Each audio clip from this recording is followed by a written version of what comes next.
What's going on, everybody? Welcome back to another late night in the Brew Lab with me, Lone Fox, your brewmaster in chief. And tonight in the Brew Lab, I'm coming at you with another episode of Brewing with. And what are we brewing with tonight? Well, we're brewing with Isshin, Two Heavens as One. There's two different decks. And whenever I'm doing one of these Brewing with episodes, it's because there's this new card and it excites me. And I want it to excite you as well, and I want to get your brewing juices flowing. So if these ideas are not like 100% fully formed, insanely good decks off the bat, there's definitely some ideas here that can be expanded upon, and we shall talk about those as we play and go along and make modifications and adjust, and who knows, maybe we'll come up with a third version before the end of this video. So, Isshin. It's a new card from Kamigawa, and I'm kind of undecided which of these two I should show you first, but I think let's go for the more like cookie cutter samurai version, which is probably how they intended it to be played in Limited. So without further ado, let's jump into the brew. This one I'm calling Isshin's Talisman, and it's because it runs 3 copies of the Reaper's Talisman. When I was doing a samurai brew, I typed in whenever attacks alone in my search bar, and a bunch of samurais appeared, of course, from the new set, but there was one card from Adventures in the Forgotten Realms, Reaper's Talisman. Whenever a equipped creature attacks, it gains Death Touch until end of turn. That just happens whether it's attacking alone or not, but then when it equips, whenever a equipped creature attacks alone, defending player loses 2 life and you gain 2 life. So nice little bit of gain and drain there, and an essential piece in what can be a kind of combo finish, which we'll get to in a second. Next up, we've got a full playset of the Reinforced Ronin. It's the nice like early threat, keeps slamming into the opponent's face until they can set up effective blockers, at which point you can then just discard it and draw a card. So pretty nice, a little bit of card advantage, as well as, yeah, it also being a samurai, which makes sense, and you'll see why as we go along. So basically these samurais, the way the mechanic works is one of them attacks every time, and then the other ones all give the attacking one some sort of a buff, as long as it is attacking alone. So what tends to happen is you play one, it attacks. Turn 2, you play the second one. The one that you played on turn 1 attacks with the buff from the one you played on turn 2. Turn 3, you play a third one. You attack with your turn 2 samurai. So like the bigger and bigger ones are doing the one attacking and getting more and more buffs from the new ones coming into play and the ones that were already in play before, until you create this sort of really strong singular attacker. That's kind of the play style behind samurais, and the first piece of that puzzle is the Eiganjo Exemplar. Whenever a samurai or warrior you control attacks alone, it gets +1/+1 until end of turn. Of course, this ability can stack. You can have multiple Eiganjo Exemplars in play, and then the warrior or samurai that's attacking alone will get multiple instances of +1/+1 applied to it. So quite nice. Then we've got a full playset of the Selfless Samurai. This was probably the one that's going to be seen play in decks outside of the samurai / warrior tribal decks, because it's kind of like Selfless Savior, just potentially a little bit better. Selfless Savior was a 1-mana 1/1 if I'm not mistaken. This is a 2-mana 2/2, so just kind of better anyway. But whenever a samurai or warrior you control attacks alone, it gains lifelink until the end of turn. So you can obviously do that thing where the thing that is doing the attacking every turn, the creature that's doing the attacking every turn, attacks first. It gains the lifelink from the Selfless Samurai because it's an attack trigger, and then you can sacrifice it after the thing's already gained lifelink and also give it indestructible, which is fan-freaking-tastic. So we've gone for a full playset of Selfless Samurai, pivotal card in the deck. Then we've got full playset of Infernal Grasp. Just wanted it's a kind of aggro deck, aggro combo. So I wanted to just have some instant speed removal that just didn't cost a bunch, So instead of my usual, lately I've been running a lot of the 3 mana one for something fall of the something downfall. I can never for the life of me remember the name of this card. Hero's Downfall. But it's 3 mana. There's more important things that I want to be playing on turn 3. So I just gone with Infernal Grasp instead this time around. Let's see if it comes back and bites me in the butt. We do have a significant amount of life gain. I've ended games on a lot of life with this deck, which is surprising. But the Selfless Samurai and other things, which we'll get to, make it so that I don't really mind losing those 2 life every now and again to destroy a target creature. Then, next up, another pivotal card. Life of Toshiro Umezawa. Choose one. Target creature gets +2/+2 until end of turn. Or target creature gets -1/-1 until end of turn. Or you gain 2 life. So it's kind of never dull. I love the versatility. Either you can, if the opponent has, let's say, no blockers in the way, sweet, let's buff the creature that we have that's attacking. Give it +2/+2. Say the opponent has a creature that has 1 power, or just a creature that is too big and your attacker wouldn't get through otherwise. No problem. Make his creature smaller. Or kill a creature that has, only 1 toughness. Fantastic. Or let's say you play this thing, you do the thing on the first chapter. Second, then during the opponent's turn, he sweeps the board. You have nothing left on the table when the second trigger and law counter is applied to the saga. Okay, there's nothing on the board that I can either +2/+2 or -1/-1. No problem. Gain 2 life. So always good. And then it comes back as the Memory of Toshiro, which is okay because sometimes we can use this mana to cast Infernal Grasp if we don't have any black mana open. So you can tap it, pay 1 life, and add 1 black mana. Neither here nor there, but it's a decent enough blocker, and it's really just mostly in here for the first 2 chapters on the saga. Next up, Reckless Impulse. Needed some little bit of card advantage in this aggro deck.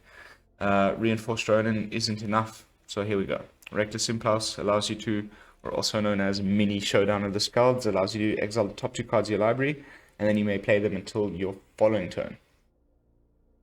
Then we've got full playset of Rip Apart, because Selesnya Enchantments is a problem. So this is nice and versatile. We can also hit Planeswalkers and creatures for 3, but most of the times we're trying to pick off the Hallowed Hauntings of the meta. Then we've got 3 copies of the Imperial Subduer, also a very important key piece. Whenever a samurai or warrior you control attacks alone, tap target creature you don't control. So every time you're swinging in with that one guy that you're swinging in with, you can tap down blockers that are in the way. And of course, if you have multiple of these, same like the Eiganjo Exemplar. Of course, the same can be said of the Selfless Samurai, but it doesn't matter if you get multiple instances of lifelink applied on the same attacker, because it's still just lifelink. Whereas here, if you have multiple Imperial Subduers and you can tap down multiple blockers, freaking epic. And finally, we arrive at Isshin, 2 Heavens as 1, the main card of the deck. First of all, love the art. Second of all, such a sweet concept. I like it when they do these like 3 mana cards that are clearly meant to go in a Mardu deck. The last one I can remember clearly is, my goodness, what's his name? The Naya guy with the hamster.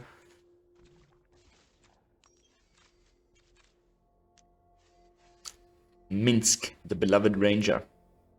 Kind of reminiscent of Minsk, These 3 mana. Minsk was legendary though. Isshin is rare, I beg your pardon, mythic.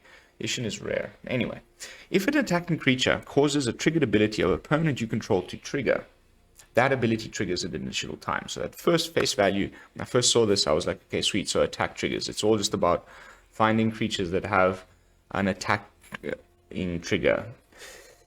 But if you read the card carefully, if a creature attacking causes a triggered ability of a permanent you control to trigger, so it's not quite the same. And the first one that came to mind obviously was Sparring Regimen, where when you're attacking, it triggers the Sparring Regimen to trigger, or something like a Ranger class would be the same, but you're not going to be splashing green in your Mardu deck. but you could definitely play a sparring regimen, and that would be putting double triggers, double counters onto a creature you control. In this deck, this ability is working mostly with the samurais, okay?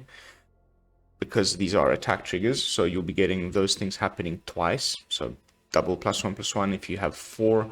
Well, okay, we've only got 3 copies, but let's just say you have 2 copies of the Eiganjo Exemplar in play. You're attacking with a creature. Because you have Isshin in play as well, the +1/+1 will get applied twice. You get a total of +4/+4 by having 2 Eiganjo Exemplars in play when Isshin, because those abilities trigger an additional time. But this is not the real combo kill here. The combo kill is when you have the Reaper's Talisman. Because it's triggering an ability of a permanent you control, this will also trigger twice. So the opponent will get drained for 4 and you will gain 4 every time you attack. As long as Isshin 2 Heavens is in play and the Reaper's Talisman is attached to the attacking creature. It's not over yet. We also have Raiyuu, Storm's Edge, which is actually the best target, or the best holder of the Talisman. I usually put the Talisman on Raiyuu, even though I've called it Isshin's Talisman. The best place is to put it on Raiyuu because it's got First Strike. So whenever it attacks, it gains Death Touch. Death Touch, First Striker, nothing can now block it. And whenever a samurai or warrior you control attacks alone, you untap it. And if it's the first combat phase of the turn, there is an additional combat phase after this phase. Now, because that's an attack trigger and you have Isshin in play, the part that doubles your combat phases doubles. So you'll get 3 combat phases. You'll get one more additional one after this one, and then one more after that. So you get 3 attack steps with Reaper's Talisman attached to Raiyuu and all of the other stuff going on. That's 12 life drained and 12 life gained just from that. So basically the whole combo point and the strategy of the deck is to use our early pressure and lethal guys to get the opponent a little bit down until at which point we can assemble. It doesn't have to be any of the other guys. As long as we have Isshin and Raiyuu on the table and the Reaper's Talisman is equipped to one of them, we're doing 3 attack steps and 12 damage and gaining 12 life. And that is the combo. And I don't think I've seen anybody else equipping Reaper's Talisman to samurais. And I would love to hear if you've seen anybody do this on the ladder. But I'm quite proud of myself for coming up with this little idea. It's definitely a serious jank category. We'll be playing this in unranked. We do have 2 Seats of the Empire, 1 Abandoned Mire, 1 Crucible of Defiance, 1 Cave, 1 Hive, 1 Den, 2 of each duel, 1 Field of Ruin, 2 Secluded Courtyard. We might end up doing something like this. For those of you who do not know yet, Secluded Courtyard is a new uncommon land from Kamigawa. As it enters the battlefield, you choose a creature type. So it just taps for 1 colorless regardless, but you can tap it and add 1 mana of any color as long as you spend it to cast a creature of the chosen type or activate an ability of a creature of the chosen type. None of these creatures have activated abilities, but it's nice that we can cast any of our... you can just name Samurai and cast all of your Samurais with Secluded Courtyard. Alrighty, and that's the brew. Let's jump into some games. We'll go into the second version over here, Del-Isshin, right after this. Now, as usual, at this point in my videos is when I like to do a tiny bit of self-promotion. So if you have not subscribed to the channel yet, kindly consider doing so. We are well on the way to the next big milestone. It's going to be 1,000 subscribers. Please help us get there. What else? Like the video, leave a comment, and hit the bell icon if you want to be notified of future daily uploads. Cheers.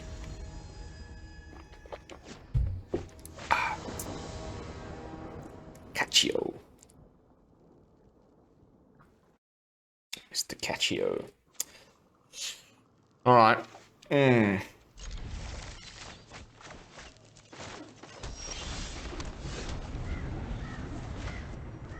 Might go black here.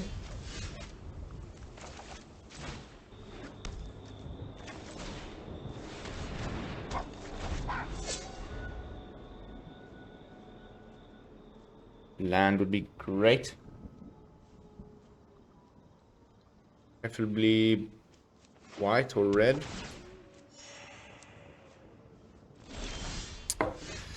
Ask and you shall receive. Okay, let's not get ahead of ourselves. Now watch. You attack with the Ronin. Gets +1/+1 plus lifelink. Badunk.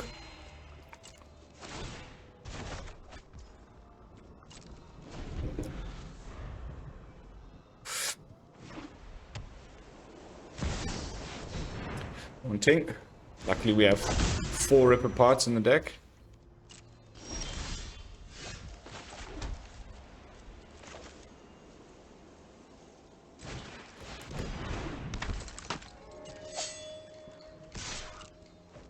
Double triggers on everything.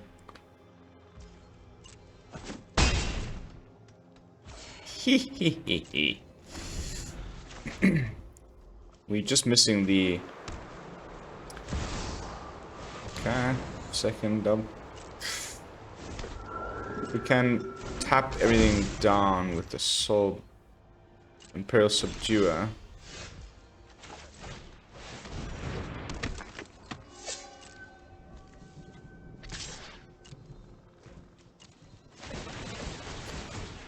Untaps. We get to do this all again.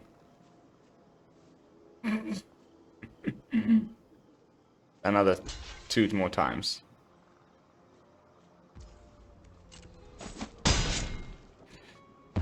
It's 1. All the triggers apply again. We might just win the game already. Yeah, we've won.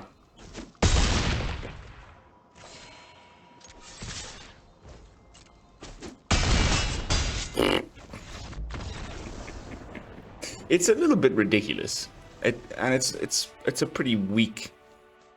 You need a lot of things to be on board, but as you can see, as long as you even just have these 2 guys, I mean, 3 attack steps, even with chump blockers. And if he'd managed to do another turn where he had, let's say, maybe a couple more of those Hallowed Hauntings, I just would have played the Imperial Subduer. Of course, it's getting double triggers, so even just having 1 on the board would have tap down 2 things, and then anyway we're getting another 2 more attack steps, so you can tap down. It's fantastic. On to the next match. I want to get the combo off with the Reaper's Talisman. Could have imagined there in that last match if the Reaper's Talisman had been equipped to the attacker there.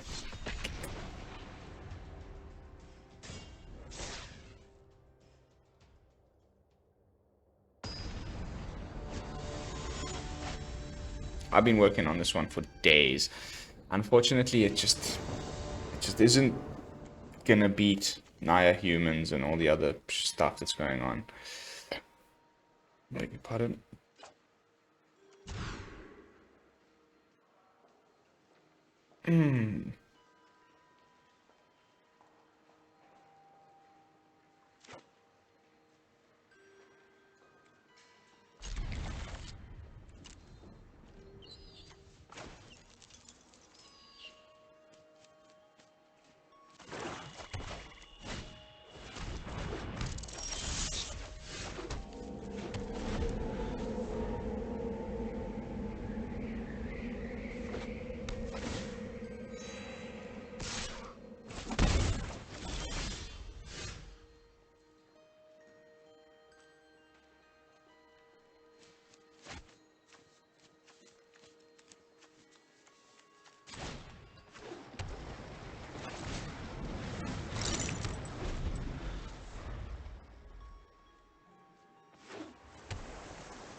Arcus.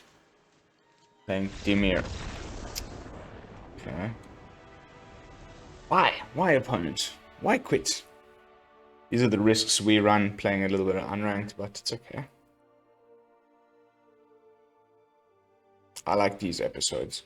It's a little bit more conversational. I feel like we get to discuss things better. And of course, your comments down below are very much appreciated. Not just because it boosts the YouTube algorithm, but because I want to get your feedback on this idea and maybe something that I've missed that you would have put in. Maybe you've built some Mardu Samurais yourself. Let me see your builds in the comments.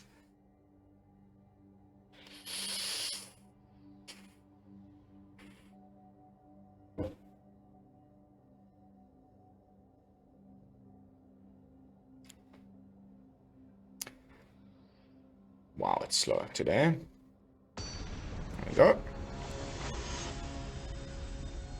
Spectra. Spectre.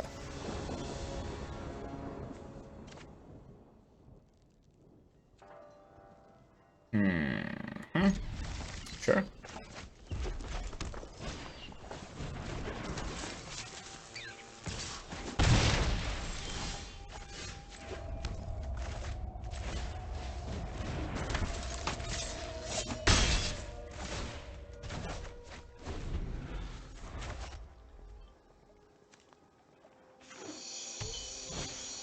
Okay. No problem.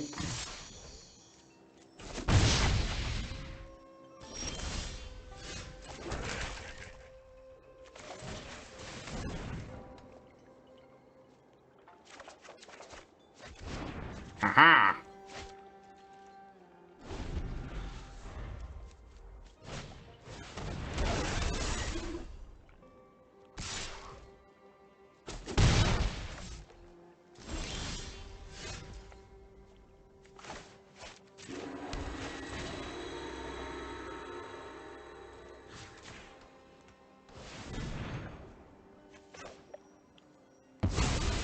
You could have sacrificed it in response.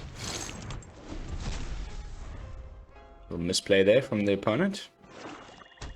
Always much appreciated.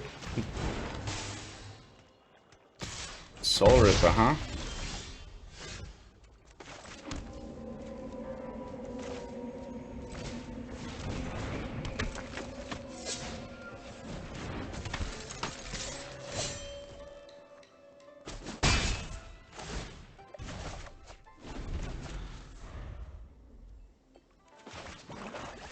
Nice little bit of card draw happening here between the Ronin and the Impulse. Here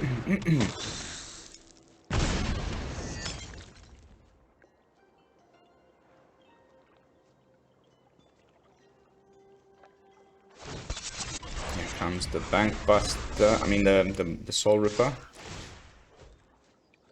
Probably sacrifice the Blood Token. Okay, we need to get rid of that, like, now.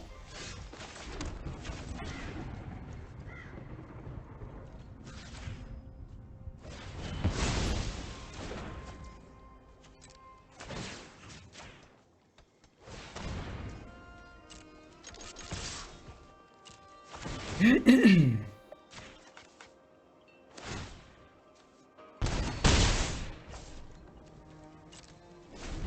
think we just do this.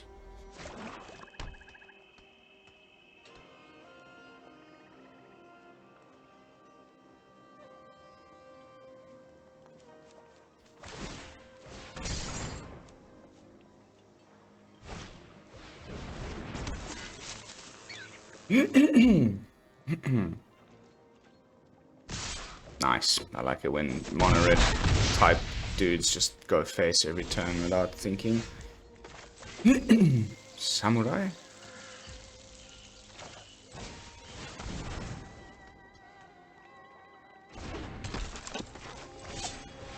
The great thing is here we get to keep the blockers.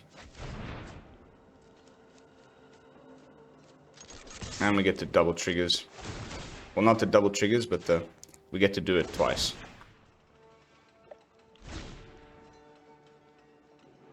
Two and four. Boop.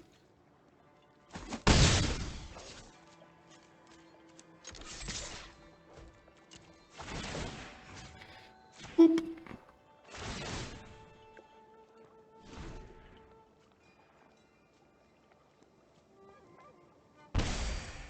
Down to one.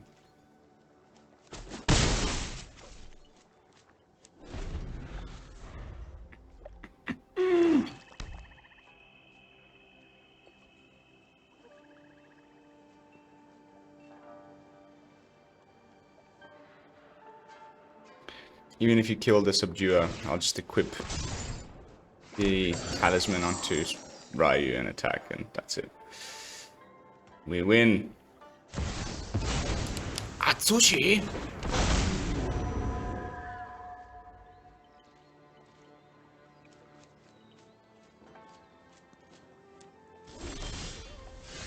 Perfect.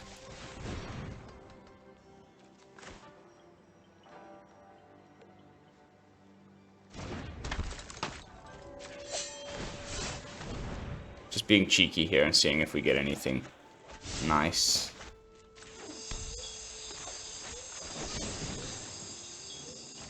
Whatever, doesn't matter.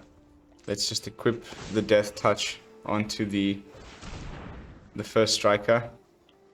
Just for fun. And we win.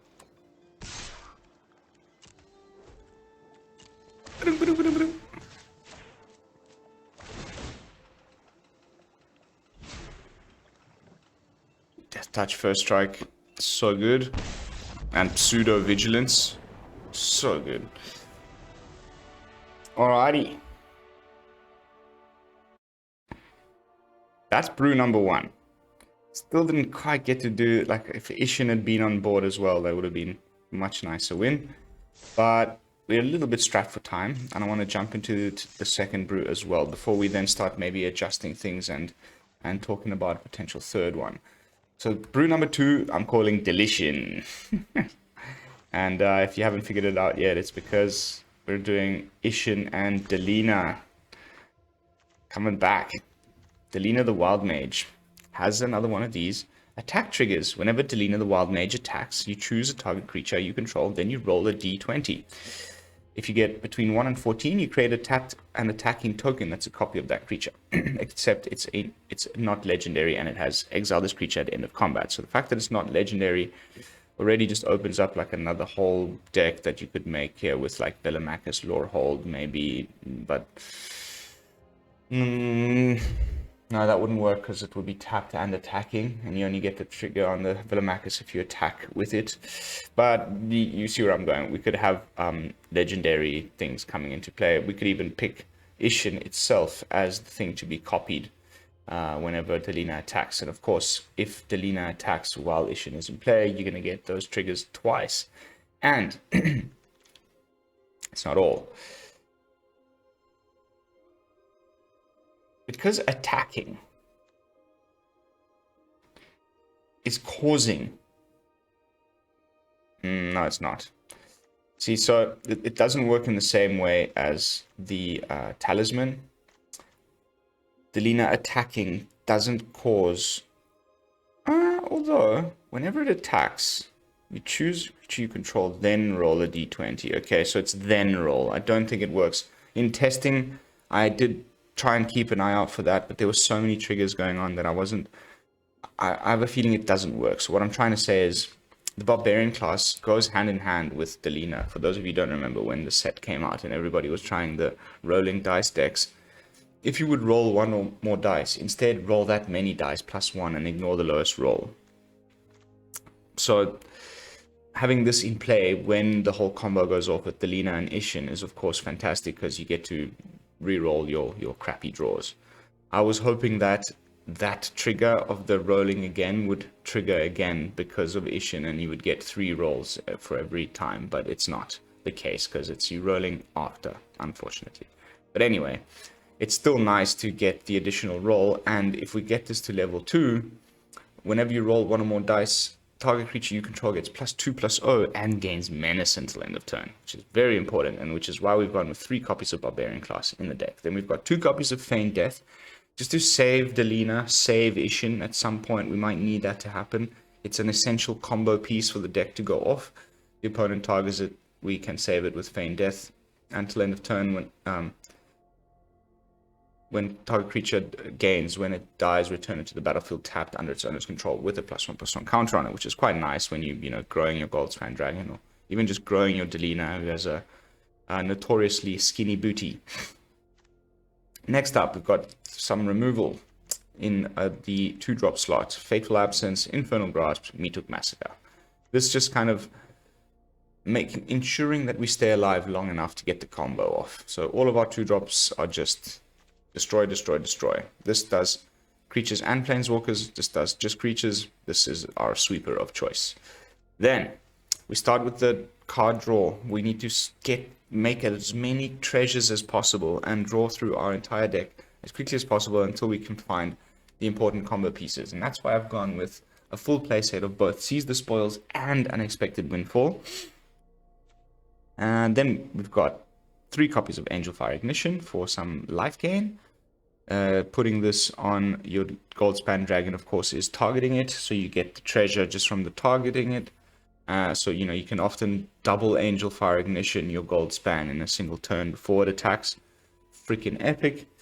And it takes us to Isshin. 2 heavens is 1. So now, we've already talked about the attack triggers with Delina, which is kind of the main combo of the deck. But let us not forget that Goldspan Dragon also has an attack trigger. It creates a treasure token, so you'll be creating 2 treasure tokens, which is a total of 4 mana value if you are attacking with Goldspan when Isshin is in play. And all of that treasure goes towards, you know, again, using our card draw spells and instant speed stuff to kind of control the board, gain lots of card advantage, until at which point we can have Isshin 2 heavens as 1, Delina the Wild Mage, and Goldspan Dragon, and Barbarian class all in play.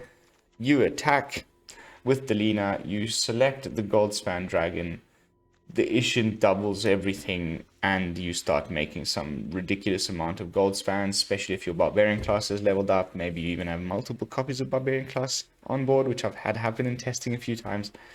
And then you just make this insane amount of Goldspan Dragons, and they all get +2 and +0 and menace until end of turn, and the opponent loses the game.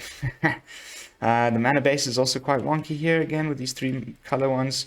This time I've squeezed in 1 treasure vault, and the rest is pretty much exactly the same. Alright, let's jump into some games. Let's see if we can make like 10 Goldspan Dragons. I had a crazy match in testing with this deck earlier today. Like, wow. I just had to, like, if I had that opponent sitting across an actual table from me, I would have given him a hug for bearing with it.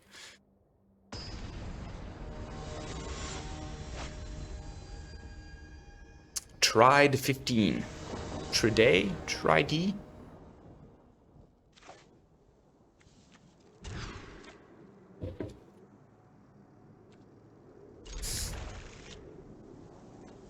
Ridiculous.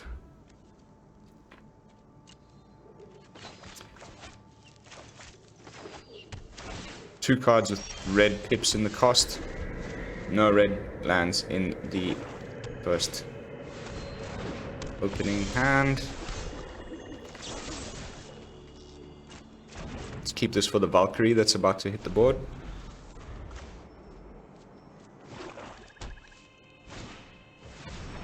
Okay.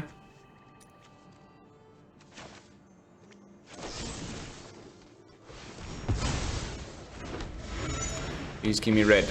Yes.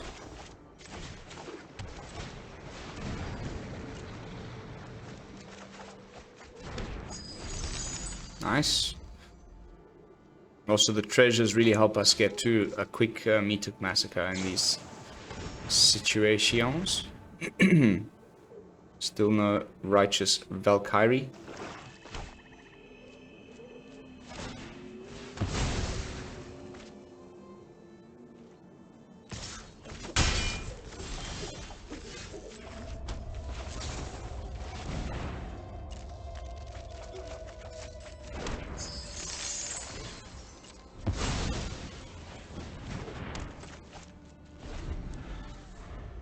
There's Delina.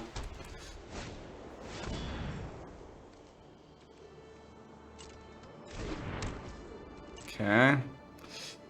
Luckily we have that full playset. Oh no, we don't. Wrong deck. No artifact and enchantment removal. That needs to be remedied.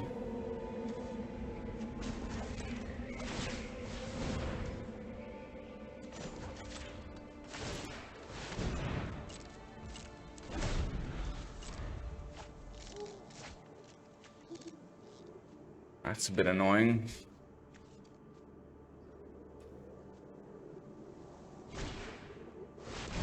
That's very annoying.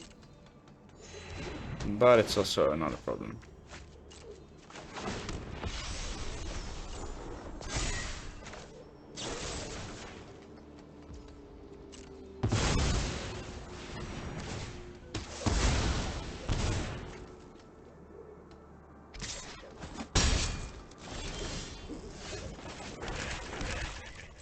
No.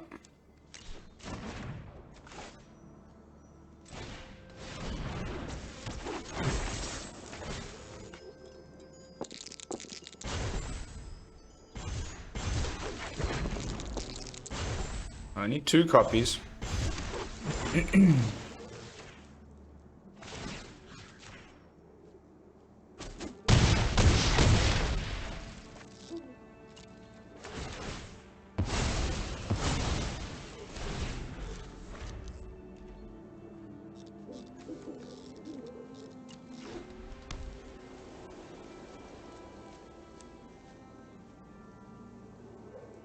Vanishing verse.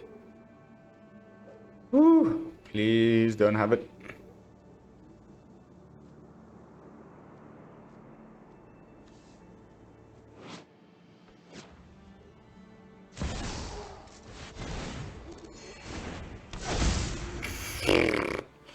Lame.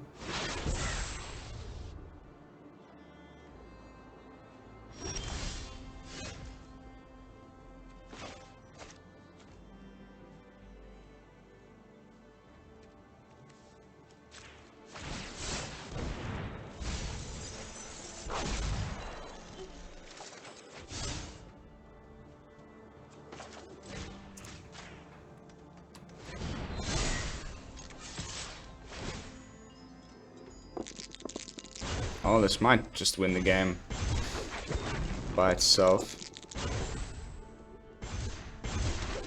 Damn it.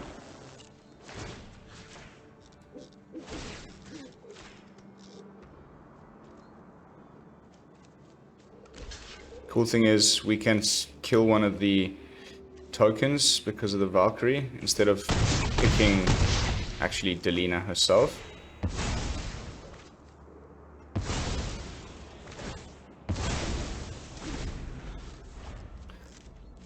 Oops. And we got the backup win con. Okay, we didn't get to do the thing, but we still won the game. I've got an Angel's Brew featuring the new Salt Spirit Sisters call.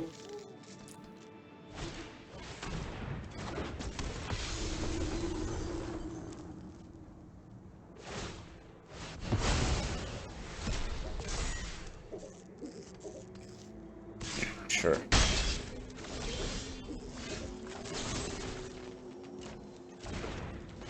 Watch this.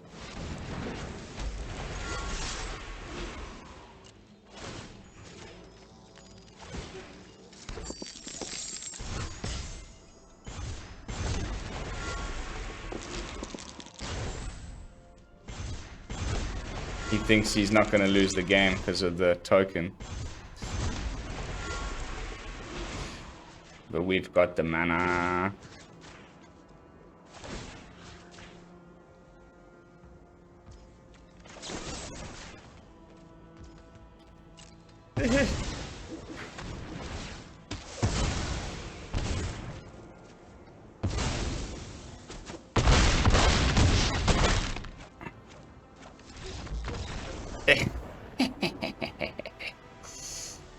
Very nice, very nice. You can imagine how crazy that would have been if Isshin was on the battlefield.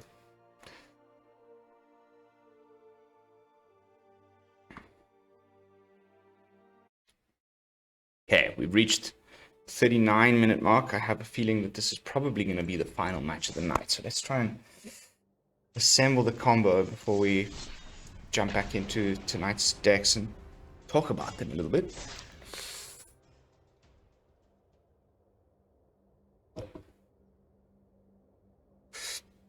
The Imperial Court was founded To help Kyodai manage the merging of the mortal and spirit realms, and is now the ruling authority on Kamigawa.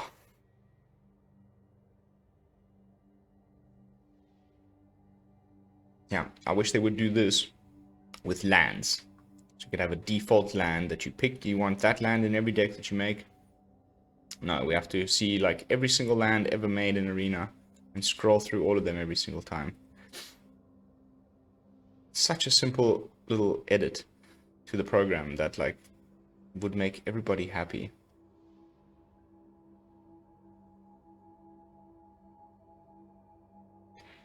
Matchmaker.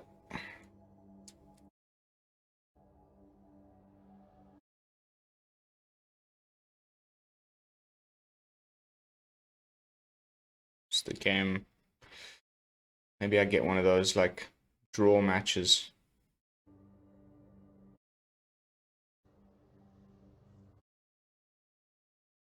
Okay, let me restart the game quickly.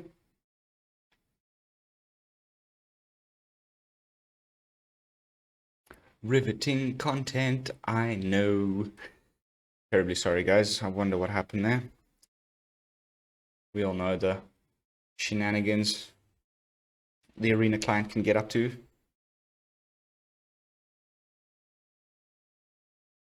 And we're back. When it goes over a minute like that, just close the game and restart it.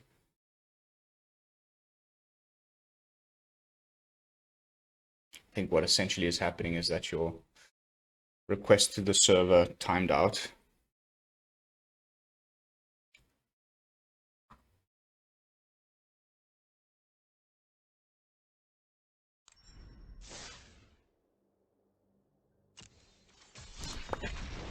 Let's try that again. If you play through 3 of your turns without seeing... Okay, yeah, we know that one.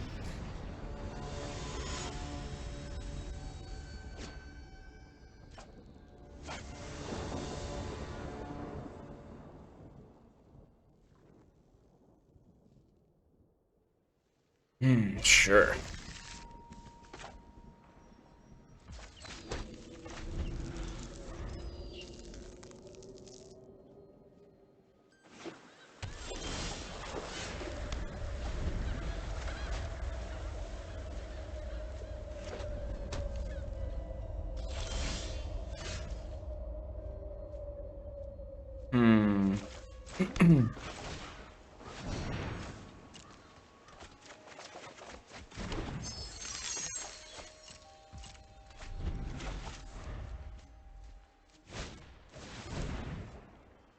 Just Kai. Might be Hinata. Ugh. The trouble with unranked. Okay, we get another match. Oh.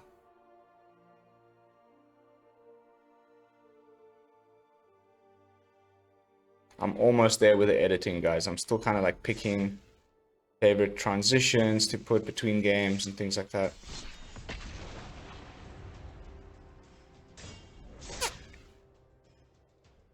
The Order of Jukai believes that technology is harming the fabric of the spirit realm and have vowed to stop its use by channeling their bonds with Kami.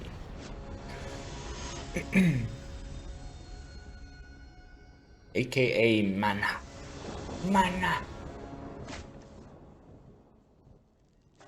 All 3 combo pieces in hand and the way to draw cards and stuff. That's fantastic.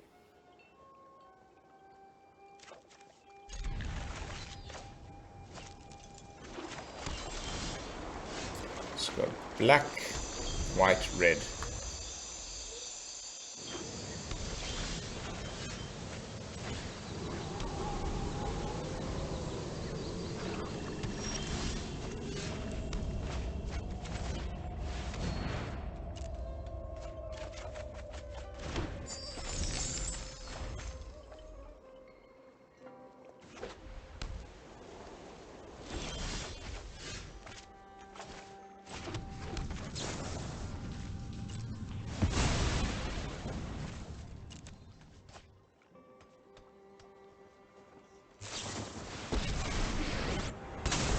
Sure. Now you guards, to me!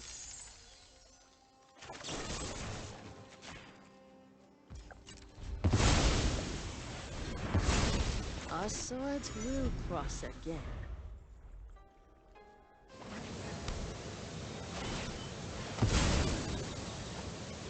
Play the gold span, hold up, feign death in case he has removal.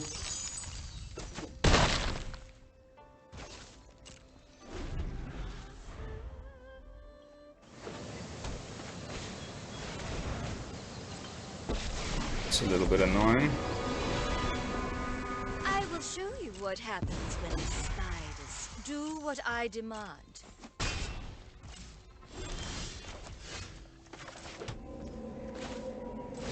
We have the mana to play both.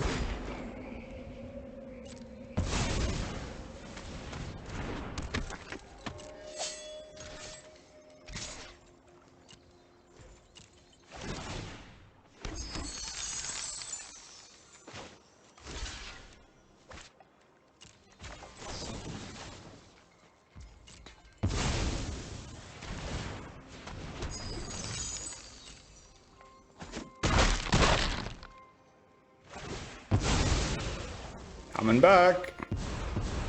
I will a gift in exchange for loyalty. I'll just try not to kill any of our important pieces, but this symbolizes a sweeper to me. Aren't I the generous one?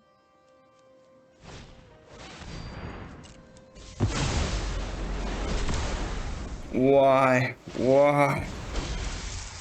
Subservience will be rewarded.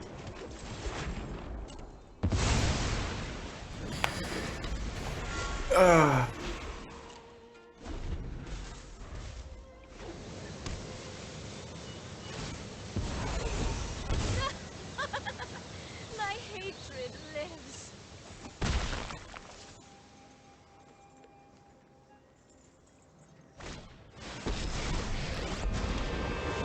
Holy crap, man. You'll learn the power of This person is really annoying me.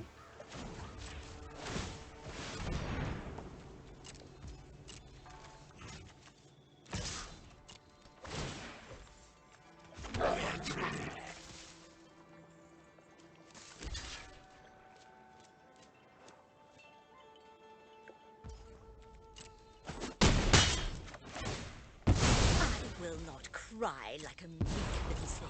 Aren't I generous? Mardu walkers.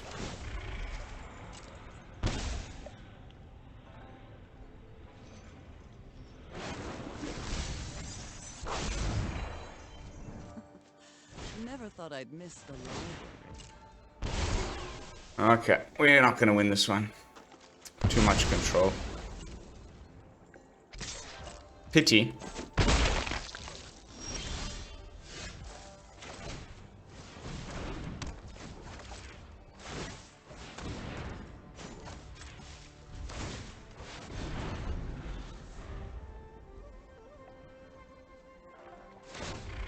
Such a pity. We were so close a few times, but that farewell. Death is inevitable. And so goes if you're weird, right?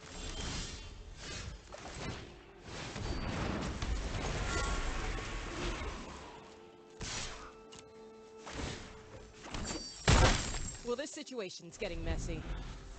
Can't exile me, but he can -3. So I don't even know why I bother.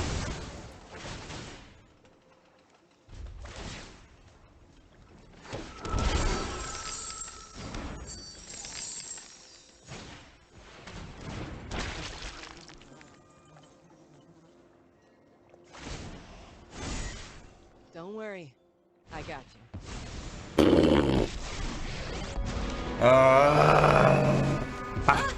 You reek with my will cannot be denied.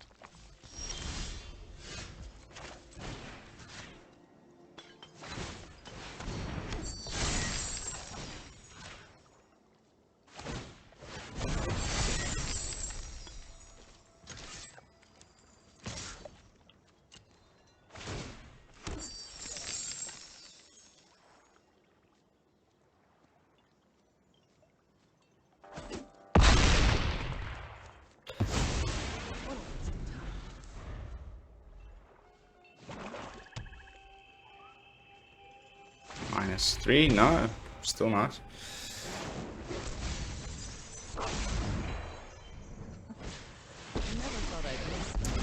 Alright, opponent. You're... well done. Good on you, mate. Alright, guys. That's going to be it for tonight's gameplay footage.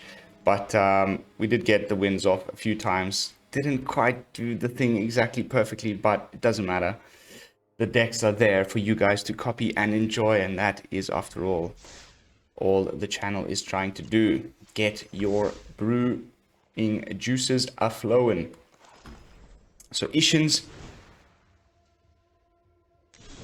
I'll be putting both of these in the video description. Isshin's Talisman, Mardu Samurais, with a sweet little combo hidden inside it. Reaper's Talisman equipped to Raiyuu with Isshin in play. Very, very game-ending stuff.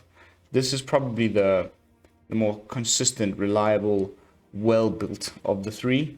Card advantage, removal, the full package, and it's been getting me some wins in Mythic as well. So if I were to give a recommendation over which of the two, I would say try this one out first to start getting a feel for the Samurai mechanic and also Isshin, and then maybe start building some jank of your own once you've sort of warmed up a bit. And then as far as Del-Isshin is concerned, maybe a slightly too many combo pieces required to be on board for the full thing to go off, but still somehow just the availability, the possibility to win without all of the pieces in play. You know, Goldspan Dragon can just win games by itself sometimes. And I just like this incredible amount of card draw and treasure creation. It's a nice little combo deck, but I wouldn't change a thing. They've both been built with many hours and thought in mind, and I think they are working just perfectly as is. And as far as a potential third one, I was thinking to put Isshin with Velomachus Lorehold. For those of you who do not remember, Velomachus says that whenever it attacks, you look at the top 7 cards of your library. You may cast an instant or sorcery spell with mana value less than 2 or equal to the power of Velomachus when he was attacking, without paying its mana cost. And we can do that twice with Isshin. And my thinking was, imagine if we would hit with Velomachus, you hit Invoke Calamity, and you get to do that maybe twice. I mean, the amount of free spells that you'd be casting off of one attack step there kind of boggles my mind. So definitely going to be trying a Mardu Dragons Isshin thing over the next couple of days, so stay tuned for that. But that is going to be it for this video. Thank you all so much for watching. Don't forget to like, comment, and subscribe. I will see you all in the next one. And until then, this is Lone Fox from the BrewLab, signing out. Peace, y'all.